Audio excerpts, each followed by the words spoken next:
This is Satyam before you, and once again I am with you as usual. And today once again we will discuss the Hindu editorial section. But before I start the discussion, I would like to request you all, please like and subscribe this channel if you are new to this one. And for the discussion, it's very important and it's of utmost important to know about the gist of this very editorial, the essence of this very article. So, to know the essence, the very gist of this article, first of all, it's very imperative to know the title of this editorial.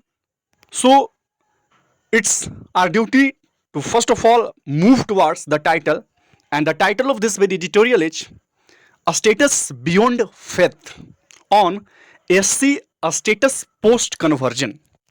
मतलब क्या हुआ? A Status Beyond Faith मतलब आस्था से ऊपर दर्जा, आस्था से ऊपर दर्जा। और on SC status post conversion मतलब क्या हुआ? पोस्ट कन्वर्जन मीन्स कन्वर्जन के बाद, पोस्ट कन्वर्जन यानी कि धर्मांतरण के बाद अनुसूचित जाति का जो दर्जा देने का सवाल है, जो अभी चल रहा है मुद्दा जो है, उसके बारे में आज का एडिटोरियल है। अक्टूबर 10 जो पैराग्राफ टाइटल है, the panel are giving SC status to convert has its work cut out. मतलब क्या हुआ? जो पैनल का गठन हुआ है, इस्टेब्लिशमेंट हुआ है, तो वो धर्मांतरण करने वाले लोगों को, जो भी धर्म परिवर्तन करने वाले लोगों को अनुसूचित जाति का दर्जा देने के संबंध में एक उनके सामने जो है एक बहुत ही बड़ी अकाउंटेबिलिटी पेश किया गया है, एक बहुत ही बड़ी जिम्मेदारी दिया गया है। This is the essence of this article that जो भी लोग धर्म परिवर्तन कर रहे हैं उनको क्या अनुसूचित जाति में रखा जाए या नहीं रखा जाए, इस पे आज का एडिटोरियल है। इसी पे हम लोगों को चर्चा करना है, और जो कुछ भी इसमें है वर्ड्स के लिहाज पे, ग्रामर के स्ट्रक्चर्स के लिहाज पे, तो उन सभी चीज़ों को हम लोग देखते चलेंगे। आइए हम लोग पैराग्राफ टाइटल की ओर मूव करते हैं। द सेंटर हैज अपॉइंटेड, एक एक लाइन करके देखेंगे। जो केंद्र है वो अपॉइंट करते हैं, नियुक्त करते हैं क्या चीज? ए 3 मेंबर कमीशन, 3 लोगों का एक कमीशन टू एग्जामिन, किस चीज करने के लिए? उसको टू से ऐड किया गया है, उस जांच पड़ताल करने के लिए, एग्जामिन करने के लिए। किस चीज को एग्जामिन करना है? तो जो सेंसिटिव इशू है, जो संवेदनशील मुद्दा है, किस चीज का संवेदनशील मुद्दा है? तो ऑफ से इसको जोड़ा गया है, ऑफ एक्सटेंडिंग, बढ़ाना, एक्सटेंड करना। किस चीज को एक्सटेंड करना है? तो जो शेड्यूल्ड कास्ट है, जो एससी है, उनके स्टेटस को, उनके दर्जे को, और किनको देना है? तो वो सभी लोगों को, to all those who have historically, जो ऐतिहासिक रूप से सफर किए हैं, डिस्क्रिमिनेशन को, भेदभाव से पीड़ित रहे हैं, और अनटचेबिलिटी, जो छुआछूत की जो भावना है, जो डिस्क्रिमिनेशन का, जो भेदभाव का जो भावना है, इससे जो ऐतिहासिक रूप से सफर किए हैं, उन सभी लोगों को जो स्टेटस देने का जो मुद्दा है, इसी के लिए 3 लोगों का एक कमीशन को गठित किया गया है ताकि इसका जांच पड़ताल हो सके। रिगार्डलेस ऑफ द रिलीजन, चाहे वो किसी भी धर्म से हो, दे नो प्रोफेस, चाहे वो किसी धर्म को अब वो मान रहे हो, उसका प्रचार प्रसार कर रहे हो। इट इज अ टास्क, यह एक ऐसा टास्क है, एक ऐसा ड्यूटी है जो फ्राउट विथ मीन्स जो फुल है, भरा हुआ है डिफिकल्टी से, कठिनाइयों से भरा हुआ है। फॉर द पैनल, किनके लिए कठिनाई है? जो पैनल गठित हुआ है उनको, हेडेड बाई, और उस पैनल का जो हेड है, उनका जो दिशा निर्देश कौन देंगे, उनको गाइडलाइंस कौन देंगे, गाइडेंस कौन देंगे? तो जो farmer chief justice of India हैं केजी बालकृष्णन, उनके द्वारा गाइडेंस दिया जाएगा, उनके द्वारा हेड किया जाएगा। As it will have to grapple with both, क्यों? क्योंकि इसको जो है ना, ये जो मुद्दा है वो ग्रैपल करेगा दोनों चीज से।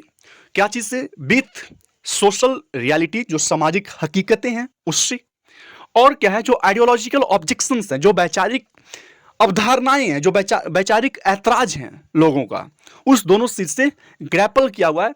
जब while addressing the core questions, जब इस कोर क्वेश्चंस को, इस फंडामेंटल क्वेश्चंस को, ये जो मूल क्वेश्चंस हैं, उस कोर क्वेश्चंस को जब एड्रेस किया जाएगा, उसको असेस किया जाएगा, उसका मूल्यांकन किया जाएगा, तो ये जो है क्वेश्चंस है ना, वो ग्रैपल किया हुआ है। मीन्स किससे से? जो सोशल रियलिटीज है, सामाजिक हकीकतों को सामना करना पड़ेगा उनको एड्रेस करने में। जो आइडियोलॉजिकल ऑब्जेक्शंस हैं, जो वैचारिक ऐतराज हैं, जो वैचारिक भेद है, मतभेद है लोगों का, उसका भी सामना करना पड़ेगा।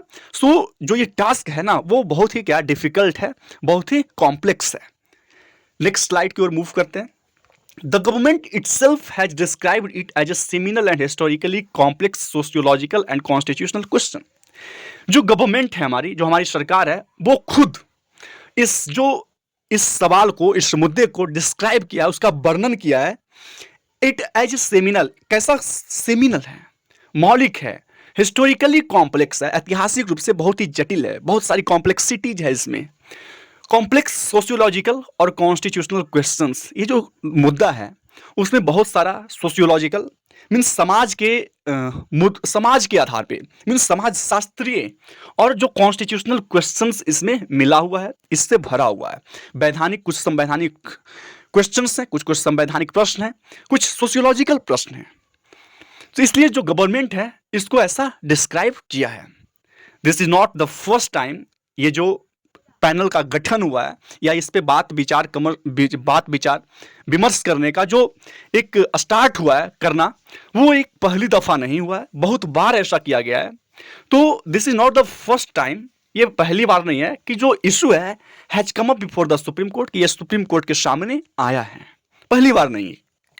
द पैनल्स अपॉइंटमेंट, जो ये पैनल का गठन हुआ है, नियुक्ति हुआ है, comes in the wake of the courts, किसके मद्देनजर आया है, तो कोर्ट के मद्देनजर आया है। और कोर्ट को कहा गया है कि वो सेंटर को टू क्लैरिफाई इट्स पोजीशन, कि अपना जो पोजीशन है, अपना जो स्टैंड है, उसको क्लैरिफाई करे, उसको स्पष्ट करे ऑन द इशू, इस इशू पे। और has been examined by commission headed by the former chief justice, और क्या किया जाए, इसको एग्जामिन किया जाए कमीशन के द्वारा, जिसका हेड है कौन, जो farmer chief justice of India थे, उनके द्वारा। इन 1985 में क्या हुआ, जो सुप्रीम कोर्ट एग्रीड दैट, उन्होंने इस बात से सहमत हुआ, सुप्रीम कोर्ट इस बात से सहमत हुआ कि जो हिस्टोरिकल डिस्क्रिमिनेशन, जो ऐतिहासिक रूप से जो डिस्क्रिमिनेशन होता रहा है, जो भेदभाव होता रहा है, मे कंटिन्यू, वो जारी रह सकता है, may continue even after members of the SC convert to another religions. जो मेंबर्स हैं, जो भी सदस्य हैं शेड्यूल्ड कास्ट के, वो दूसरे धर्म में अगर परिवर्तन कर भी लेते हैं, तो हो सकता है कि जो हिस्टोरिकल डिस्क्रिमिनेशन रहा है, जो ऐतिहासिक रूप से जो भेदभाव उनके साथ होता रहा है, वो जारी रहे। But that did not decide, लेकिन उनके साथ डिस्क्रिमिनेशन होना धर्म परिवर्तन के बाद भी इस बात को डिसाइड नहीं करेगा, इस बात का निर्णय नहीं करेगा in favour of such converts, कि ऐसे कन्वर्ट को वो क्या करे, फेवर करे, उसको सपोर्ट करें, बीइंग गिवन एससी स्टेटस, और उनको एससी का स्टेटस दिया जाए। As it felt there was, और उस समय ऐसा महसूस किया गया था कि there was not enough material, कुछ ऐसा मटेरियल, ऐसा सामग्री नहीं मिल रहा है, कुछ ऐसा बेसिस नहीं मिल रहा है जिससे क्या हो सके, उनको outlining there condition after conversion, कि उनको एससी का क्या दिया जाए, एससी में उसको उनको दर्जा दिया जाए। कोई ऐसा मटेरियल नहीं मिल रहा था, कोई ऐसा बेसिस नहीं मिल रहा था, कोई ऐसा कंडीशन नहीं मिल रहा था कि वो कन्वर्जन के बाद, धर्म परिवर्तन के बाद क्या, किस बेसिस पे उनको एससी का दर्जा दिया जाए, तो ऐसा कोई सामग्री नहीं मिल रहा था। सो ये क्वेश्चन जो था काफी बहुत ही टफ हो चुका था। It is to be welcomed, अब इसको क्या करना चाहिए, स्वागत करने योग्य है, ये जो एक्शंस हैं वो स्वागत करने योग्य हैं। दैट द बालकृष्णन कमेटी, कि जो बालकृष्णन कमीशन है, जो कमिटी तय बनाया गया, हैज बीन आस्क्ड, उनसे कहा गया स्पेसिफिकली, मुख्य रूप से, खास तौर से, टू एग्जामिन द चेंजेज, उस चेंजेज को, जो भी बदलाव आ रहे हैं, उस बदलाव को आप जांच कीजिए, उसका जांच पड़ताल कीजिए।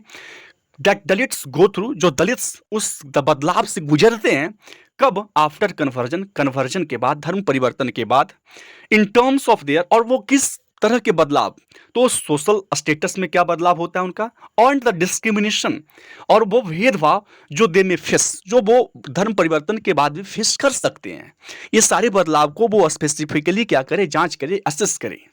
एलोंग विथ, साथ ही साथ क्या करना है, जो implications of according them SC status, means क्या हुआ कि जो एससी का स्टेटस देने के बाद, है ना, दर्जा देने के पक्ष में जो भी क्या था, आयोग ने उन्हें अनुसूचित जाति का जो दर्जा दिया, तो उनके जो इम्प्लीकेशंस थे, उनके जो निहितार्थ थे, उनके बारे में भी पता करने को कहा गया। This is the the national commission of religious and linguistic minorities, एक कमीशन है जो national commission of religious and linguistic minorities जो है, जिनको हेड किया जा रहा था retired chief justice Ranganath Mishra के द्वारा, ऑल्सो एग्जामिन्ड दिस इशू, इस मुद्दे का उन्होंने भी जांच किया था।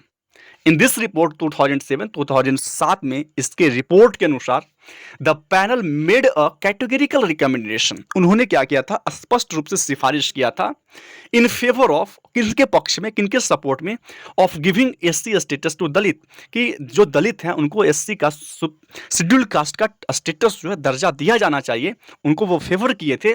बिलोंगिंग टू ऑल रीजन्स, चाहे वो किसी भी धर्म से क्यों ना बिलोंग करे, उनको एससी का स्टेटस दिया जाना चाहिए। और ये रंगनाथ मिश्रा जी के द्वारा, जो कमीशन का हेड किया जा रहा था, उनके द्वारा एग्जामिन किया था और उस रिपोर्ट में ऐसा बोला गया था। इट फाउंड दैट, उसमें यह पता किया गया था कि caste system to be an all pervading social phenomena in India shared by almost all communities. ये क्या उसमें पता किया गया था कि भारत में लगभग सभी भारतीय समुदाय द्वारा साझा की जाने वाली एक सर्वव्यापी सामाजिक परिघटना के रूप में पाया गया था। मतलब क्या है कि फाउंड किया गया था जो कास्ट सिस्टम है वो क्या है, an all pervading social phenomena, एक ऐसा फिनोमिना है जो सभी जगह क्या है, सर्ववेदित है, सब जगह व्याप्त है। और in India share bye almost all community, और लगभग सभी समुदायों के द्वारा ऐसा इसका शेयर किया जाता है, ऐसा होता है, ऐसा पाया गया था 2007 की रिपोर्ट में। और इसलिए वो सपोर्ट किए थे कि चाहे वो किसी भी धर्म के हो, उनको एससी का स्टेटस दिया जाना चाहिए। फिर it stressed the constitutional need.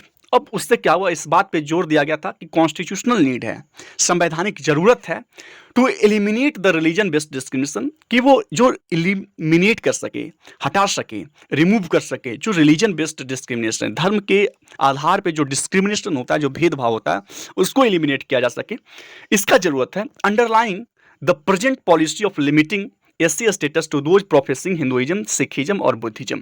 Underlying the present policy, जो अंतर्निहित करना है किस चीज को, जो अभी का जो प्रेजेंट का जो पॉलिसी है, जो नीति है, किस चीज का नीति है कि ये लिमिट कर दिया गया कि एससी का जो स्टेटस है वो उनको दिया जाएगा जो प्रोफेस कर रहे हैं, जो मान रहे हैं हिंदुइज्म को, सिखिज्म को और बुद्धिज्म को। मीन्स जो हिंदू हैं, जो सिख हैं, जो बौद्ध हैं, अगर बौद्ध धर्म परिवर्तन करते हैं उनको एससी का स्टेटस दिया जाना चाहिए, इसको लिमिट कर दिया गया है।